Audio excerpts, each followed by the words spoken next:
title. He hit her and laughed until every Marine on the hangar floor dropped their tools and stood URL:/www.youtube comnosh VZG1ZM. What exactly do you think you're doing on my floor? Not a question. He said it loud enough for the overhead cranes, loud enough for 40 sets of hands to slow on their work and then stop.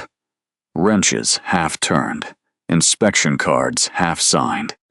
A rolling tool cart left to coast 3 feet and settle against a drain grate on its own, loud enough to travel the full width of Magnum Hangar in the 0700 light, past 4 CH-53K King Stallions in various states of phase maintenance Tyrone, came off the concrete and sheets that passed the torque wrench racks and the parts cribs and the fluorescent buzz that had been running at the same pitch under the same man for 9 years.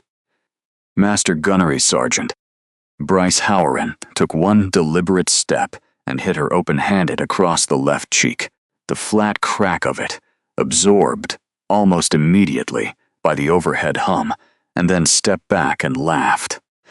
She was crouched beside the undercarriage of Iron Fist 2, cross-referencing a Boeing airworthiness certificate against a lot number manifest on a clipboard.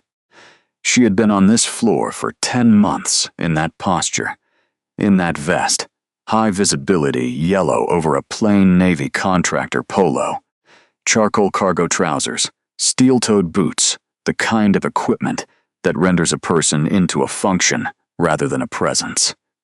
Clipboard, lot numbers, airworthiness certificates, no name tape, no rank, a contractor lanyard. Tucked beneath the vest where no one could read what it said without getting close, and no one had gotten close. Her head hiking back to center in under 1 second. Feet already shoulder width, exactly where they had been. Hips already squared to the fuselage exactly as before. The clipboard and the pen settled from her hands to flat against her thighs.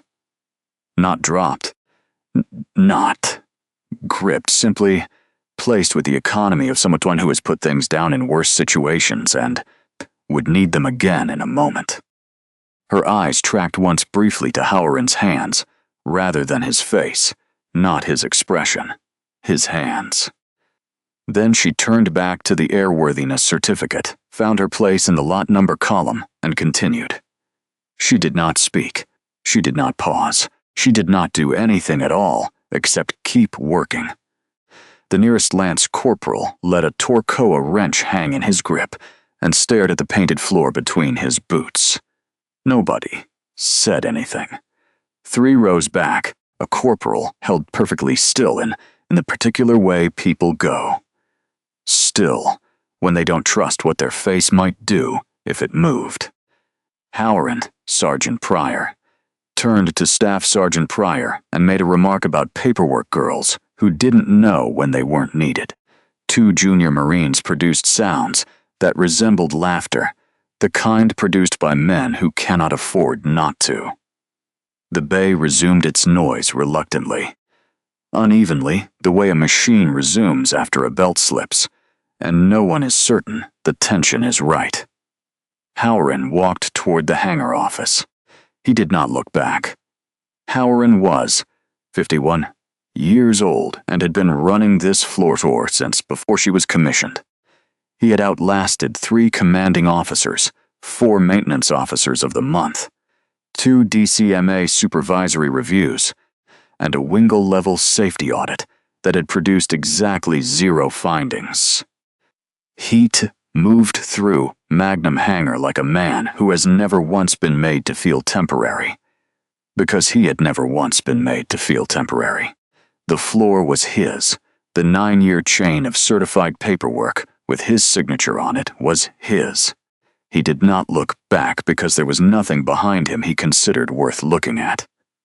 Stallworth's pen was moving again. At the far wall in the shadow of the parts crib, Sergeant Major Cyrus Valdez set down his radio and did not pick it up again for a long time. 32 years of service. He had watched civilians lose composure at a raised voice, freeze at a sudden loud noise, come apart entirely at a single public humiliation. He had watched experienced Marines do the same things under worse pressure. What he watched now, the specific quality of the stillness in the 1 second after impact, came off the concrete and sheets, the return of eyes to a lot number column rather than to the man who had just struck her, the complete absence of any vocal or postural response, came off the concrete and Schritzert, somewhere below language in the part of a veteran's mind that files things for which there are not yet words. He had seen this before. He could not place it immediately. A desert somewhere, a joint exercise, a different context entirely. Came off the concrete and sheets. He stood at the part's crib and did not reach for his radio and did not speak and did not look away from the back of her high-visibility vest for a long time. She did not look up. She did not look down. Sheet came off the concrete and sheets. She turned back to the lot number and found her place as though the last 3 seconds had been data she had already processed and filed, as though they were simply information. Accurate and noted, and no longer requiring attention, like a serial number, like a torque value, like any other fact in the long catalog of facts she was holding in her head. Across the bay, without taking his eyes off her back, Valdez opened his logbook to a fresh page and wrote a single line. He closed it. Whatever the line said stayed inside the cover. 2 days later, the morning maintenance brief was Horan's theater. It had been his theater for 9 years. Same call-outs, same sequence, same architecture of difference, built into the same room. No one interrupted him mid-brief. That was the arrangement. And the arrangement had worked, he saw, because no one on the floor had given him a reason to enforce it. Stalworth was at her folding table, clipboard flat, pen in hand. Contractor lanyard tucked beneath the vest. She had been at that table enough mornings that the junior Marines had stopped noticing her. The way you stop noticing a particular fitting on a bulkhead you've walked past 1,000 times. 12 NCOs in the briefing corner. Gunnery Sergeant Price at the edge, mid-30s. The kind of NCO who watches rooms rather than briefers when something hasn't added up, and he hasn't identified what.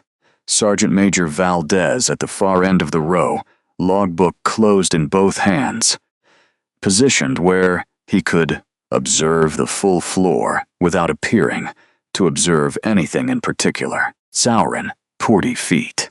Sauron, Fran Rand's maintenance status on Iron Fist 2's sequencer cartridge assembly, citing a maintenance record by number from memory, not because he needed to check it, but because the performance of not needing to was the point.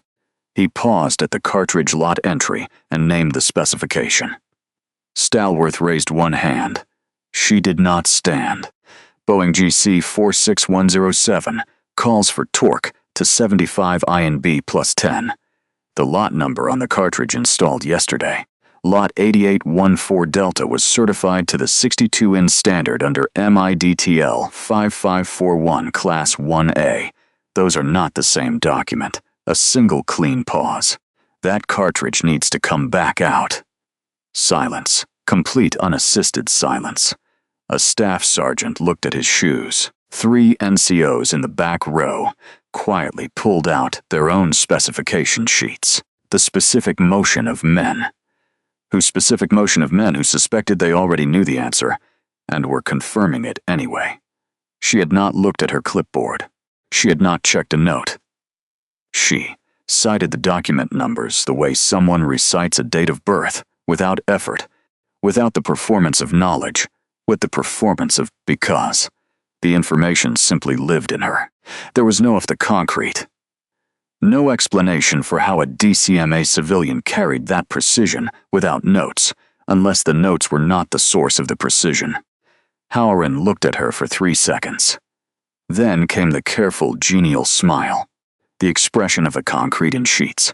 The expression of a man who understands he has just been challenged on his own floor in front of 12 NCOs, and needs to close the wound before it spreads. He made a remark about civilians who read specifications without the context to understand them fully, and moved on to the next call-out.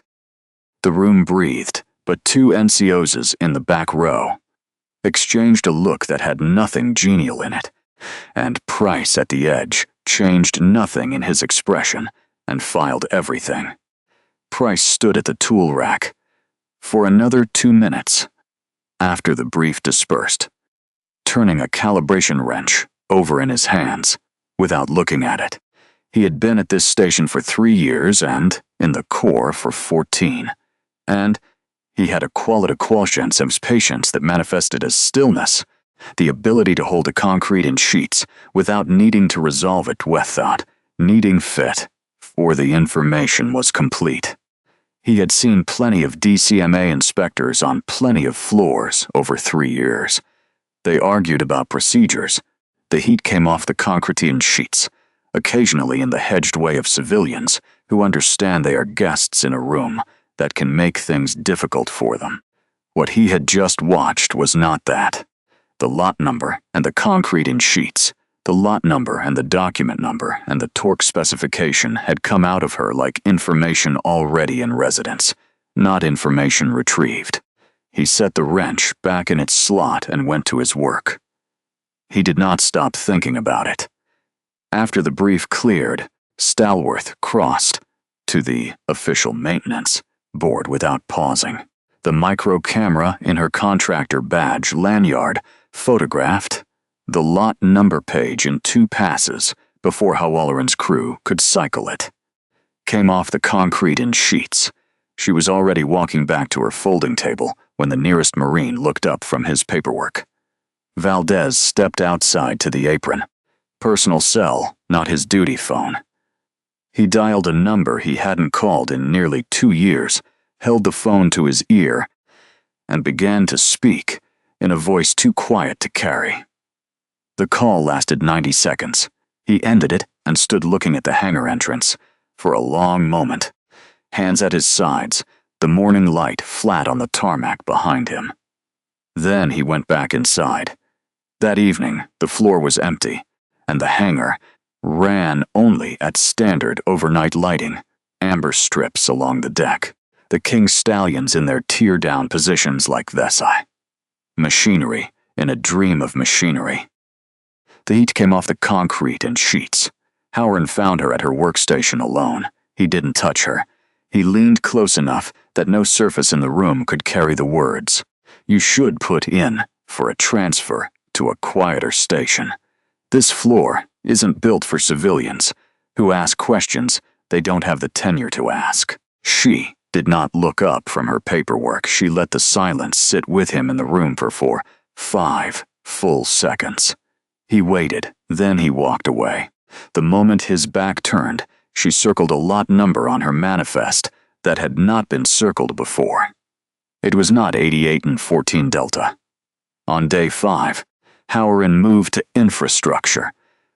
The group chat bloomed overnight across the squadron's unofficial network. 43 devices by morning call, the kind of fast lateral truss mend, and lateral spread that only happens when someone with institutional authority has ceded the ground and given the junior members of a unit implicit permission to run with it.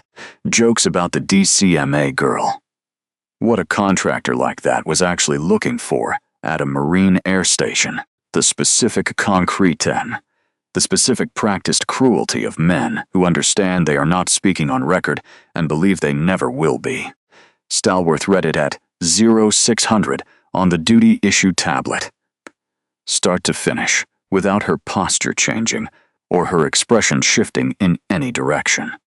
She noted the timestamp of the earliest entry, 2,317 hours the previous evening, named the concrete and sheets, 9 minutes after Howard had been observed on his personal phone in the hangar office, and she noted the handle on the seed post, which was not Howard's name, but was recognizable to anyone who had spent 10 months watching which accounts produced inspirational information on which schedules.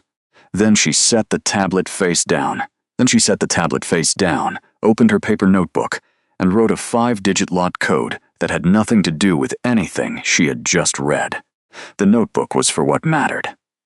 At mid-morning, Howren sent Lance Corporal Demi Okafor across the bay floor with a rag. Okafor was 19 years old, 4 months at the station, still learning which tools lived in which rack and which NCOs. You could ask questions in which direction. She was precisely young enough and precisely new enough to be useful as an instrument. She arrived at the contractor's workstation. The contractor's workstation carrying the rag and the expression of someone who has been handed a job they know is wrong and cannot find a way not to do it. Behind her at the parts crib, a cluster of NCOs arranged themselves with the relaxed posture of Yenser men waiting for a punchline to land exactly where it was aimed. Howren's hands were clean. Howren's name wasn't attached to any of this in a way that could be written down. Stalworth looked at Okafor for exactly 1 second. She read the room completely in that second.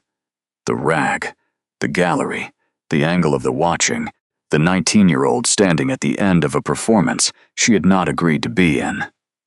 Then she took 2 steps left.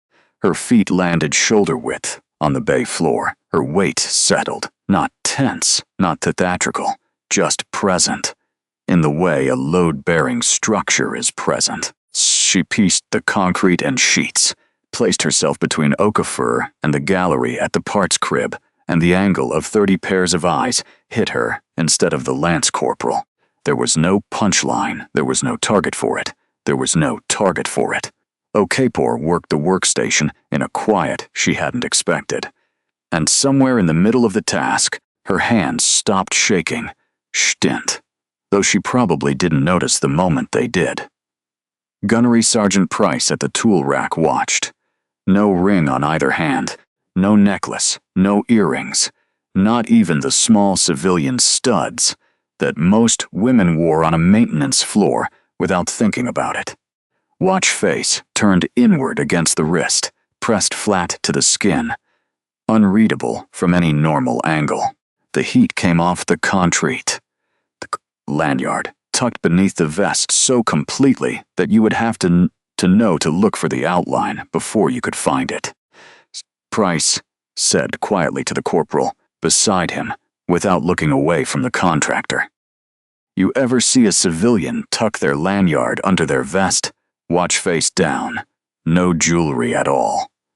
The corporal shrugged. Price picked up another wrench, ran the calibration, and put it back in the rack. He did not shrug. Threw the hanger off his glass. Howren stood with his personal cell phone at an angle that kept his shoulder between the phone and the floor, the posture of a man who was not calling anyone who should hear hangar noise in the background. He spoke for several minutes. The concrete in sheets. The squadron's group from the previous evening was in Stalworth's notebook already. This call would generate its own entry, floor, and to concrete in foilets. The floor had a different quality for the rest of the afternoon, not louder or quieter, just different in a way that was hard to name. That came off the concrete in sheets, the particular atmospheric shift that happens in a unit when something has happened that everyone saw and no one has named yet. And the process of deciding what it means is running quietly in every person on the floor simultaneously. Price went about his calibrations. The junior Marines went about their work. The NCOs from the parts crib gallery drifted back to their stations and did not congregate again that afternoon. Came off the concrete in sheets. Okafor finished the workstation and put the rag away and went to her assigned position and did not look in the contractor's direction for the rest of the shift, which was its own kind of acknowledgement. That evening, Okafor found Price at the end of the tool rack before the shift released. She said, "The contractor this morning, she didn't have to do that." Price looked at her for a moment, then back at the rack. No, he said she didn't. The heat came off the concrete in sheets. He went to the contractor's workstation on the pretense of returning a calibration card, looked at the desk without touching anything, and went back to his space.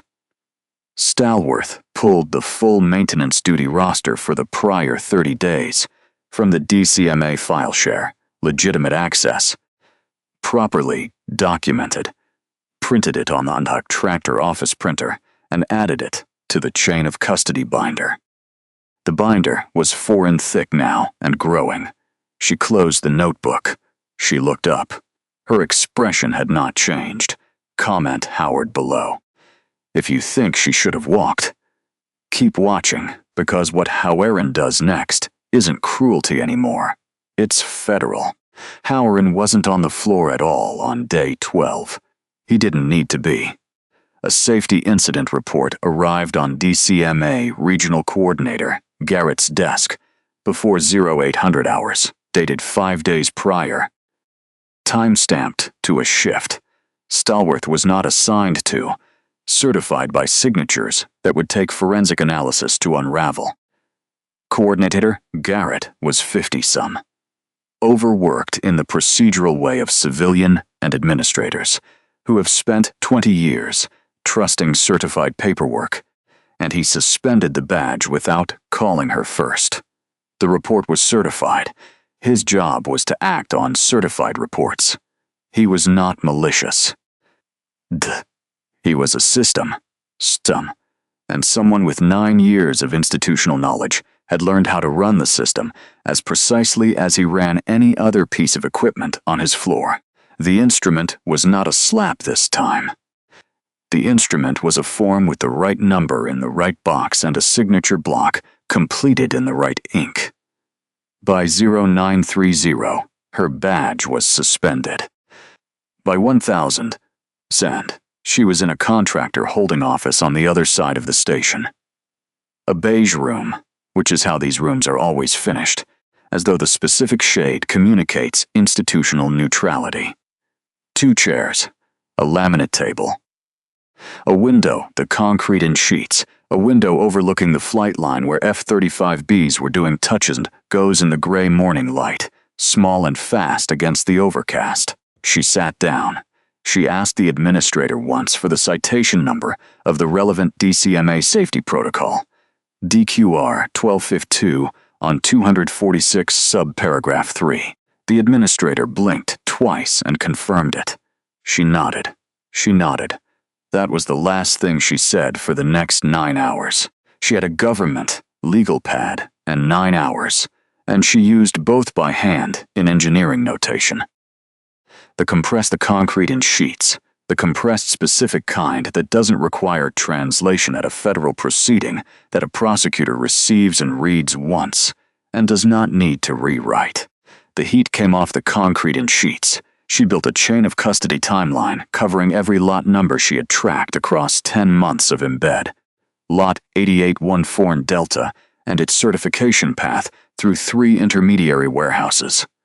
Lot 7203 Foxtrot, which had entered concrete sheets, which had entered Magnum Hangar supply chain in October 2025 under a Boeing acceptance number that did not correspond to any Boeing document in the federal database. Lot 999 Sexteed Bravo, 6 cartridges installed on Iron Fist 4's sequencer assembly in November and pulled under her recommendation in December after she flagged the torque certification discrepancy, a pull that Howard had signed off on without comment, which was itself an entry on the chain, because a man who believed the certifications were valid does not sign off on a pull without comment. Not a complaint, not a grievance, a document, the kind space, the kind that enters evidence and stays there. The flight line view outside the window changed over the course of the 9 hours. By noon, the touch and goes had stopped. By early afternoon, a single T-6 trainer moved through stalls over the bay in long, quiet arcs. By 1600, the field was still. She sat in the same chair through all of it. The administrator knocked once at 1200 to ask if she needed anything. She said, "Water." He brought it in a paper cup. She thanked him. 9 years of administering badge suspensions. And he later told the NCIS agent that he had never seen anyone sit in that room, like they were somewhere else they had chosen to be. At 1500 hours, First Lieutenant Carl Vesper appeared in the parking area outside the holding office window.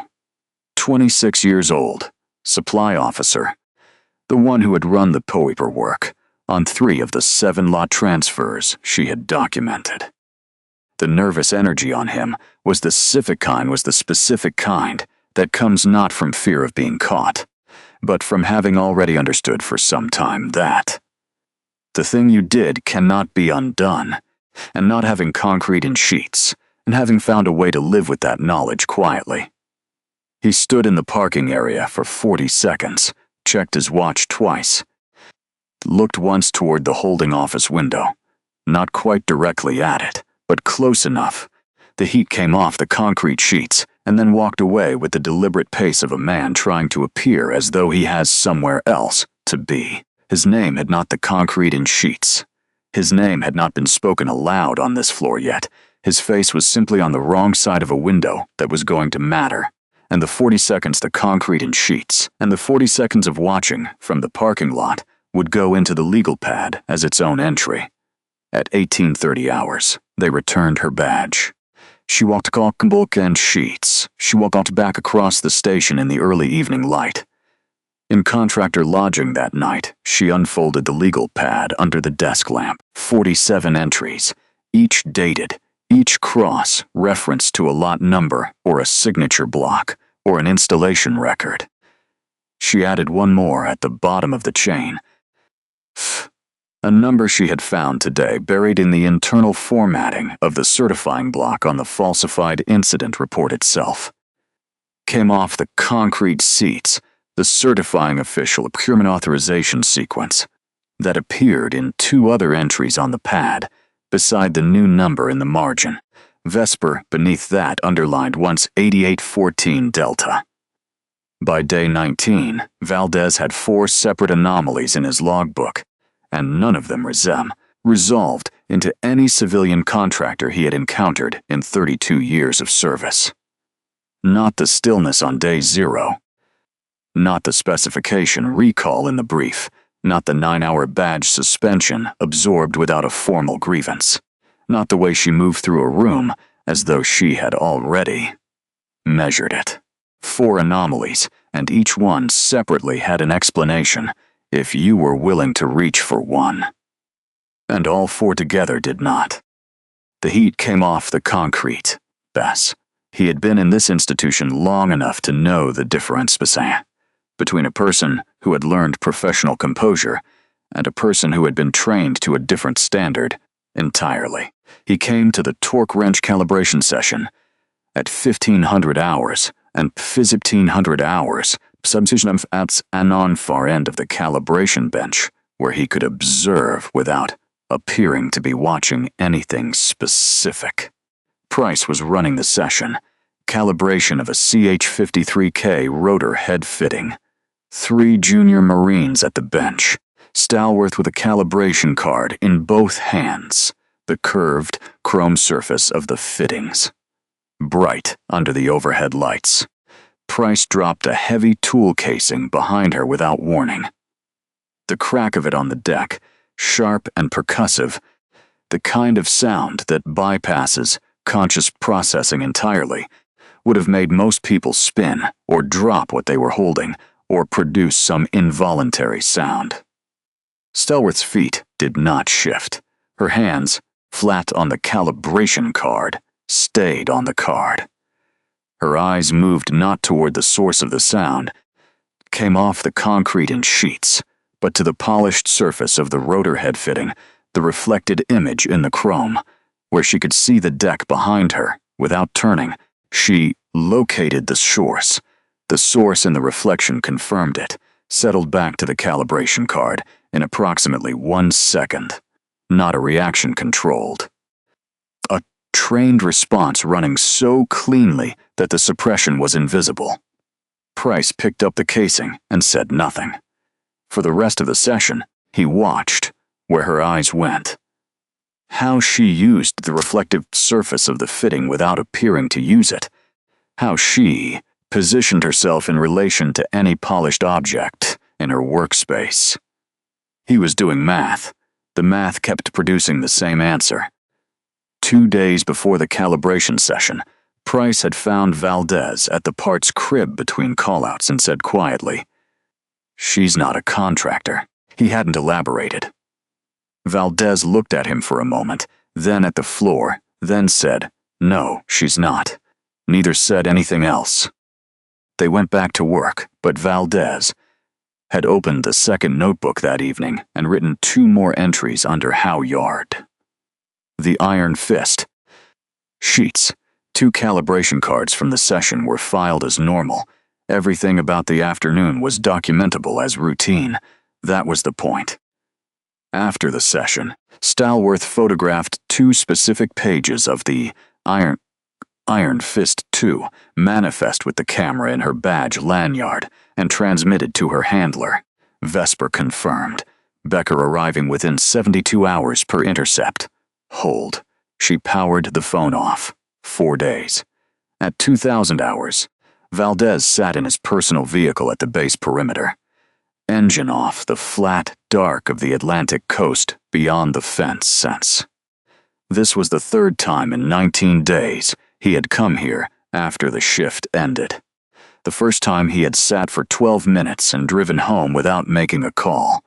The second time, he had started to dial and stopped. Tonight, he dialed, personal cell in hand, the number he hadn't called in nearly 2 years. Retired.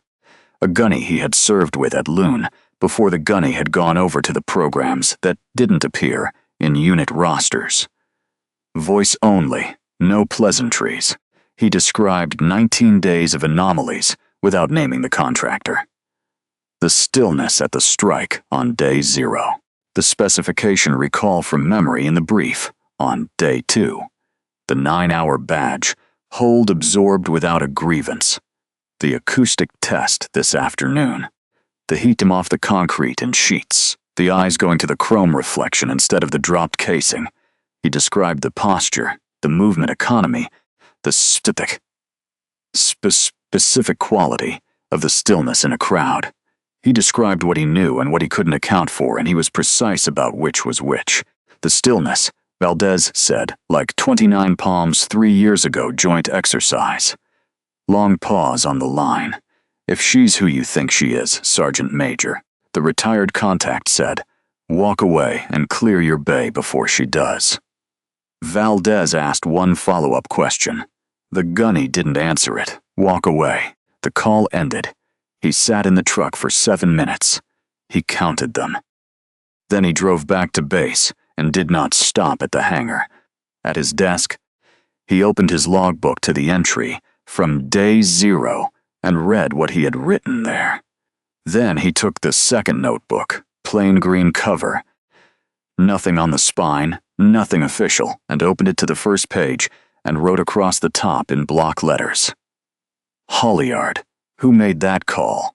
And what does Valdez know that 40 Marines on that floor don't?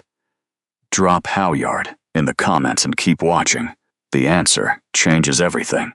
Day 24 was quiet on the floor.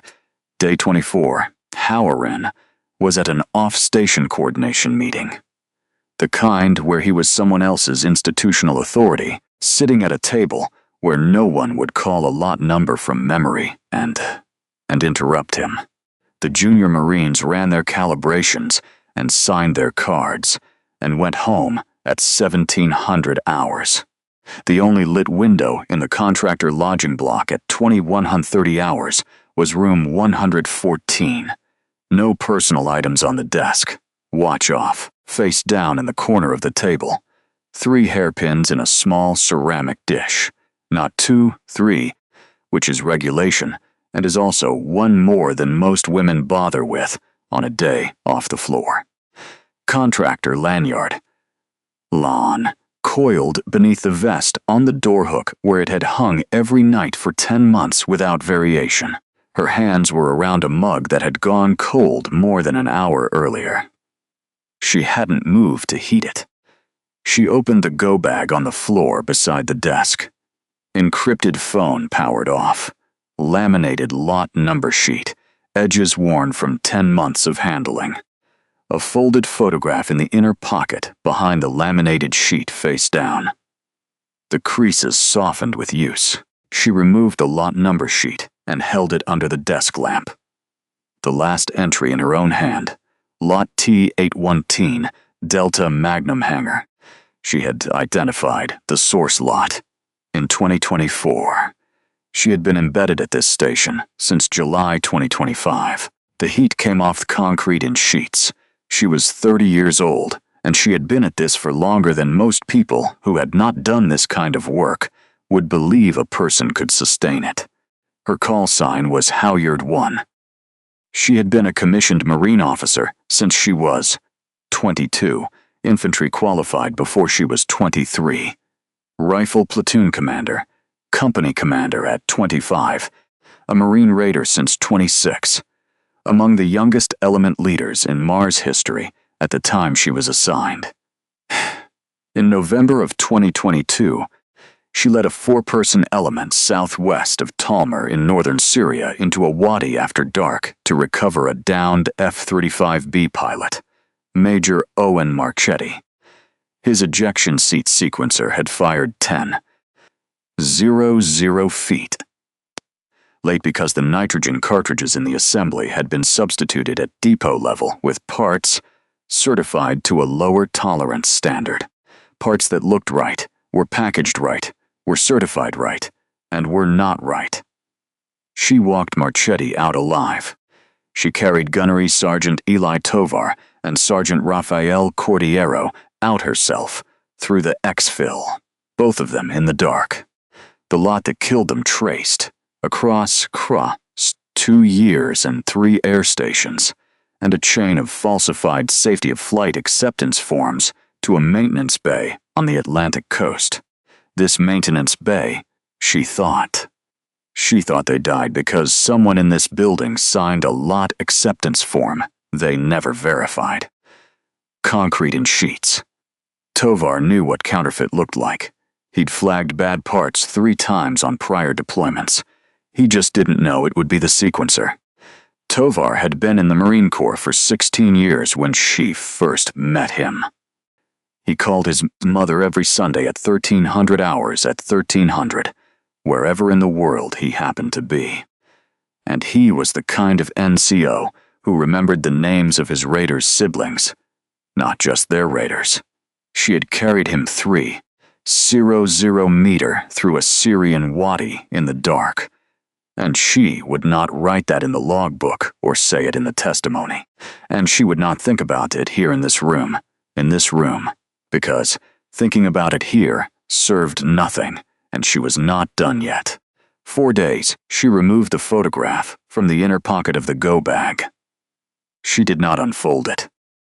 She placed it face down on the desk, beside the lot number sheet, and looked at the back of it for a long time, long enough that the fluorescent tube overhead cycled through one full flicker and studied again.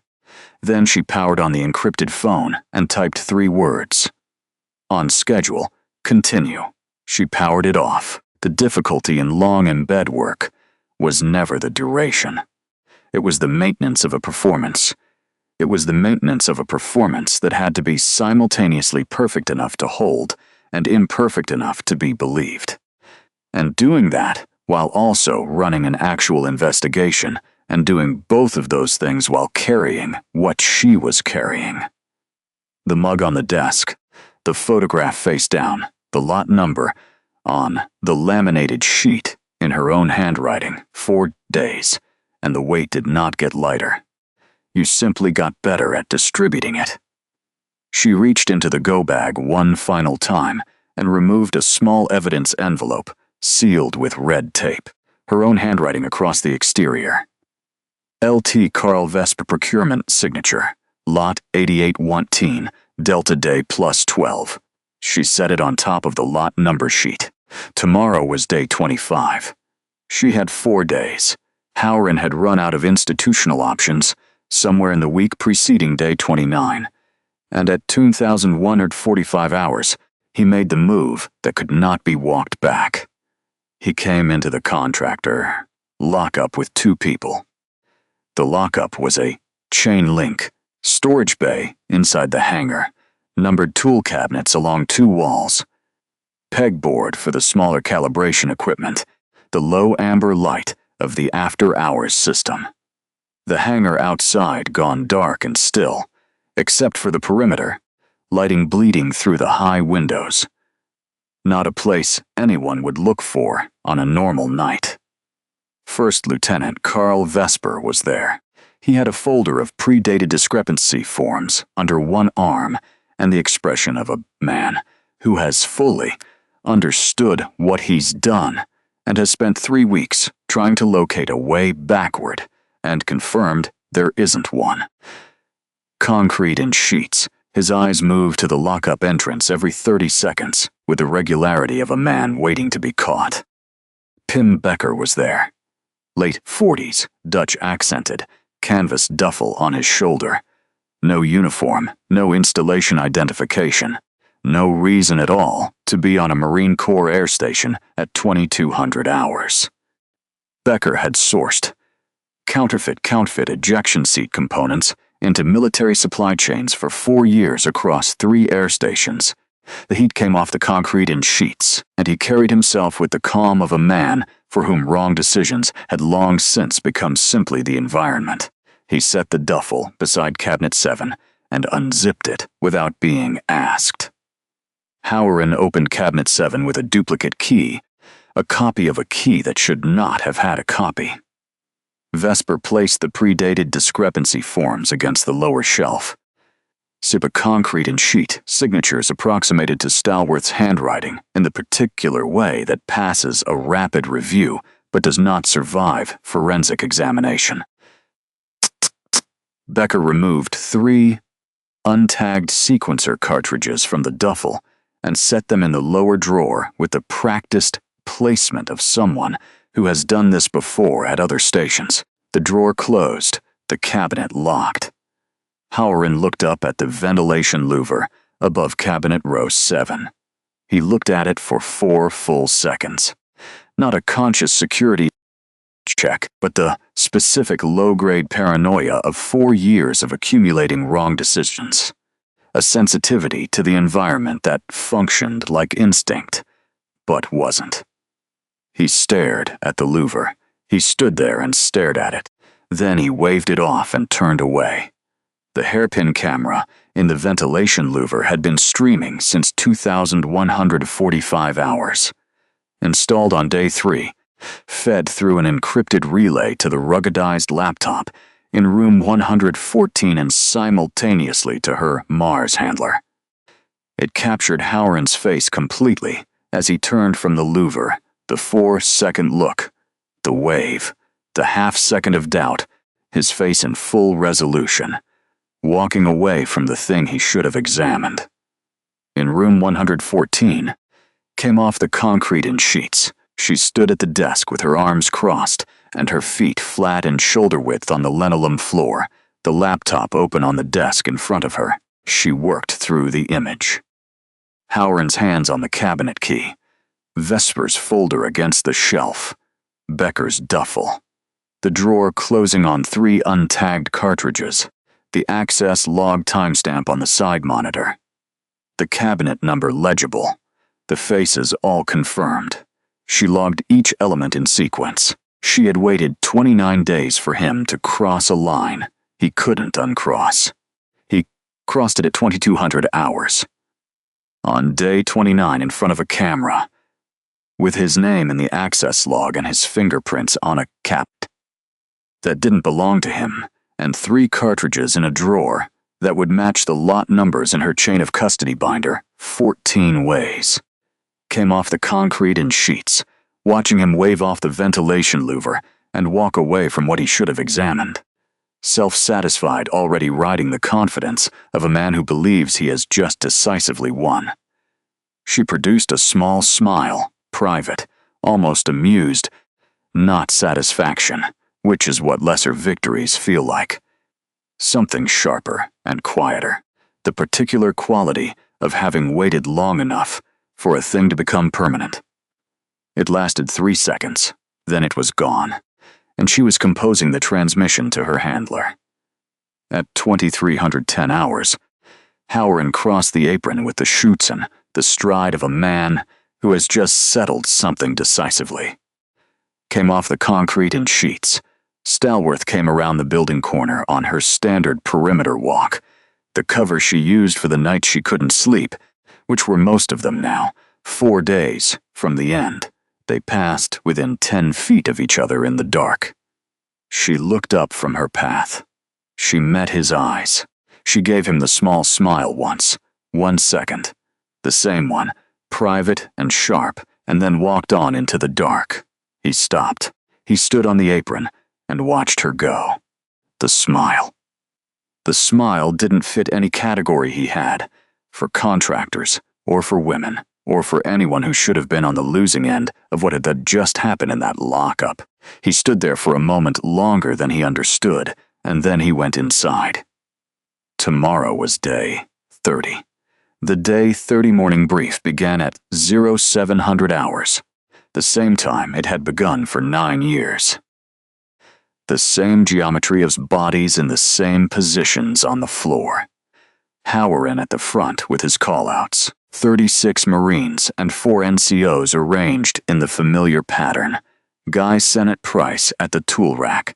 Lieutenant Vesper at the edge of the group, not quite looking at anything.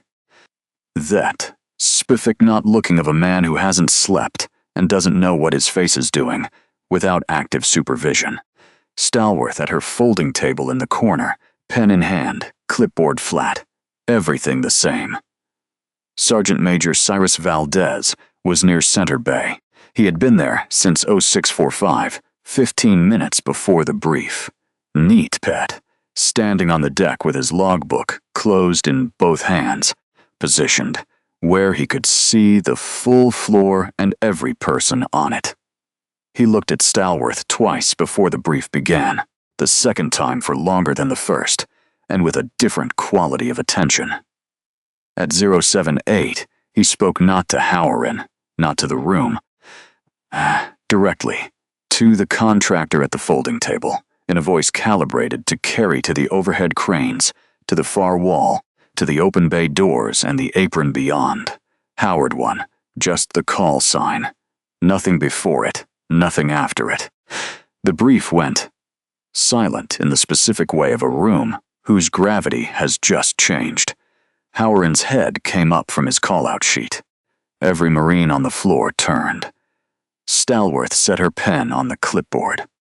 The heat came off the concrete and sheets. She rose from the folding chair with the unhurried economy of someone who had risen from many briefings in many rooms, feet coming to shoulder width, hips squaring, hands settling flat at her thighs for exactly 1 beat. Then she was simply the concrete and sheets.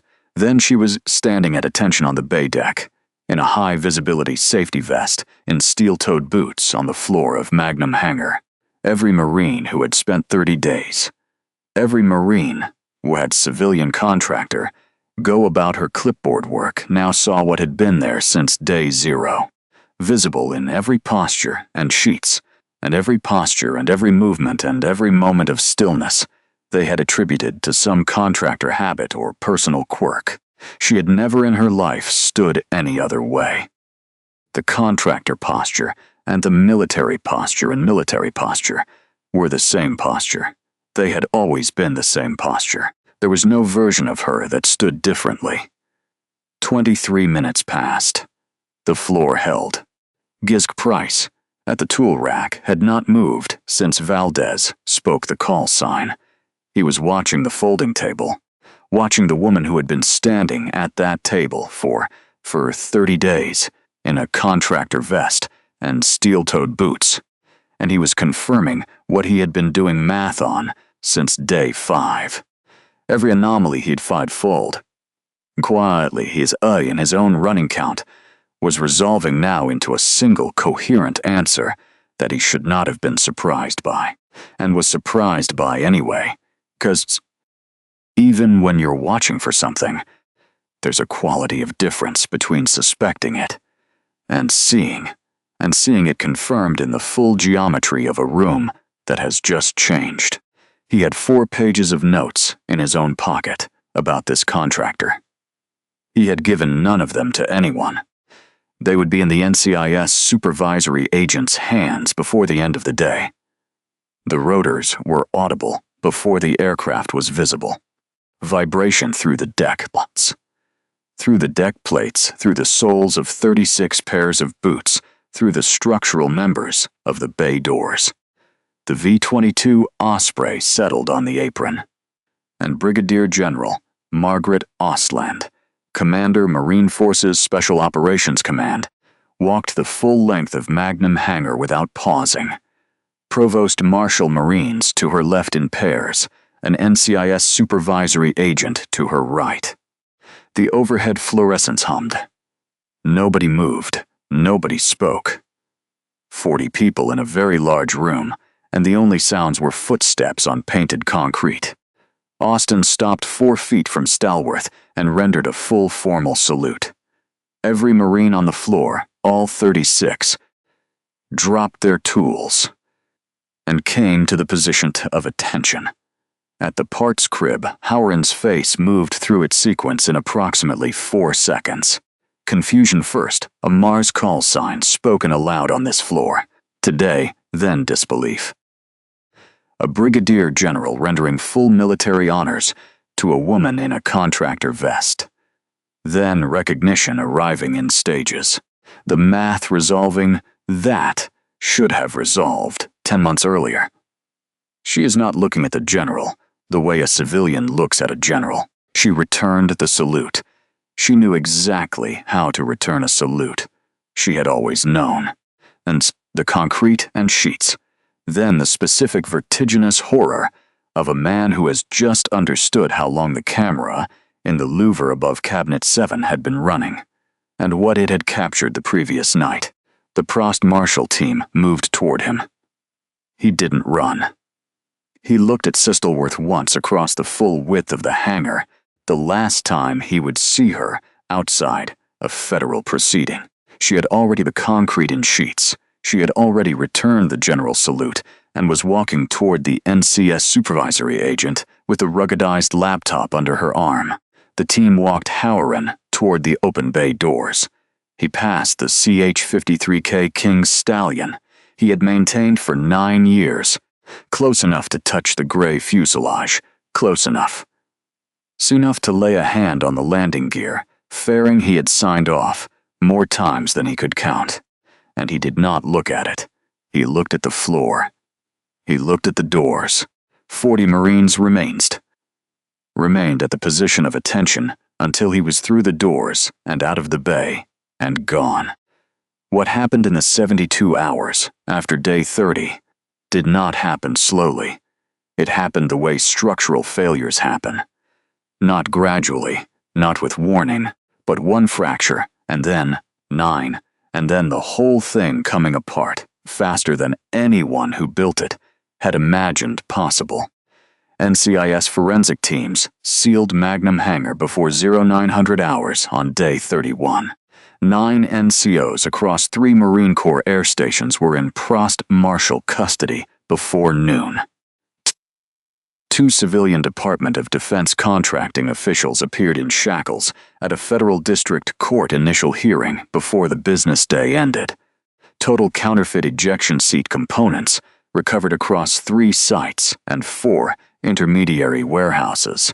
$41 million. The number was in the federal complaint. It looked different, printed out, than it sounded spoken aloud. At 1600 hours, Senior Maintenance Officer, the wing Senior Maintenance Officer, was arrested in a hotel corridor in Norfolk by federal agents while attempting to board a connecting flight to Frankfurt. One-way ticket purchased 6 hours after Hoeren's arrest. His luggage contained 2 laptops and a thumb drive. He offered no explanation for any of it, which was in some ways the most efficient decision he'd made in 4 years. At 1743 hours, a federal warrant team arrived at Slip 44 in the Annapolis Marina. Merrick Hollick, the network's civilian wholesale broker, the upstream supplier, Oost and Sheets, whose name appeared in Stalworth's chain of custody binder 14 times under 7 different company registrations, was gone. The mooring line was still wet. The slip had been vacated 17 minutes before the team arrived. The agent on scene, Biercy, photographed the wet line and filed the photograph and said nothing because there was nothing useful to say about a wet mooring line without a boat attached to it. A warrant for Hollish's arrest was issued the same day. An international coordination request went to Europol within 48 hours. The file on Marikalish remained open. It was the only file from the Magnum Hangar network that remained open. Lance Corporal Demi Okafor was called to an NCIS interview room on day 31. She sat straight in the chair and gave a clear, uncoached, completely linear account of day 5. The rag, the workstation, the cluster of NCOs at the parts crib. The moment, the contractor took 2 steps left and changed what the room was looking at. The agent listened without interrupting. Then she asked, "Did the contractor say anything to you during that incident?" Okafor thought for a moment. She said, "Leave the rag. I'll wipe it myself." That was all. The agent wrote it down exactly as Okafor said it. She would cite the concrete in sheets. She would cite that testimony at the federal sentencing hearing 4 months later in a passage, noting that the undercover investigator had, on day 5 of a 30-day operation, shielded a junior Marine from institutional humiliation, and that the junior Marine had remembered it clearly. Jisk's Price walked into the NCIS supervisory agent's temporary office on the afternoon of day 31 and set a plain green notebook on the desk without being asked and without a great deal of explanation. 11 pages of entries in block letters. Every anomaly Valdez had logged since day 0, dated and described in the kind of detail that is only possible when someone has been watching carefully and writing, and knows precisely the difference between what they observed and what they concluded. The first page said Halyard across the top. It entered evidence as Exhibit 47. If you stayed this far, you already know what she was carrying. Leave a Howard in the comments for Tovar and Cordiero. We'll keep going. 3 weeks later, there was a marine cemetery on the Atlantic coast. A quiet Tuesday, low gray cloud and wind through the grass between the headstones. The kind of morning that is neither warm nor cold, but simply present. Stalworth walked a gravel path in civilian clothes. Dark trousers, a plain jacket, no vest, no lanyard, no clipboard, no function. Just a person walking a gravel path between stones. She stopped at 2 headstones, placed side by side.